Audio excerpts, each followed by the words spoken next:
मीच खरी बबली लोखंडे असं चक्क प्रियाने मान्य केलंय। श्री स्वामी समर्थ प्रेक्षकांनो, आता प्रियाने सायली अर्जुन सोबत मोठा डाव खेळलेला असतो। ती आदल्या दिवशी सायली अर्जुनचं बोलणं त्यांच्या खोलीबाहेरून ऐकते व सायली अर्जुन लोखंडेंपर्यंत पोहोचण्याआधीच प्रिया लोखंडेंच्या घरी जाऊन त्यांना सगळं खरं सांगून टाकते।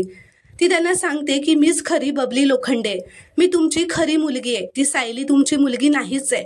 तुम्ही लहानपणी जिला बबली म्हणून विकलं ती मीच आहे आणि आता हे सत्य तुम्ही सुद्धा जगापासून लपवून ठेवायचंय, कारण मी तुमच्यासाठी सोन्याचं अंड देणारी कोंबडी आहे।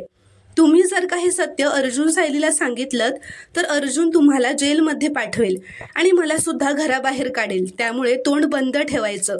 आता मी सांगेन तसं सगळं करायचं, त्या बदल्यात मी तुम्हाला पैसे देत जाईन। आता जेव्हा कधी सायली अर्जुन इथे बबलीबद्दल चौकशी करायला येतील तेव्हा त्यांना महिपर शिखरेचं नाव सांगायचं। महिपर शिखरेनेच आम्हाला हे सगळं करायला सांगितलंय असं सांगायचं। असं म्हणत ती लोखंडेंना पैसे देते आणि ते लोखंडे सुद्धा पैशाच्या लालसेपोटी ती सांगेल तसं करायला सगळं तयार होतात। तर प्रेक्षकांनो, या प्रियालाच सायली अर्जुनपेक्षा खूप हुशार आणि चालाक दाखवले गेले आहे। प्रेक्षकांनो, तुम्हाला जर का हा शॉर्ट रिव्ह्यू आवडला असेल तर व्हिडिओ लाईक करा व चॅनलला प्लीज सबस्क्राईब करा।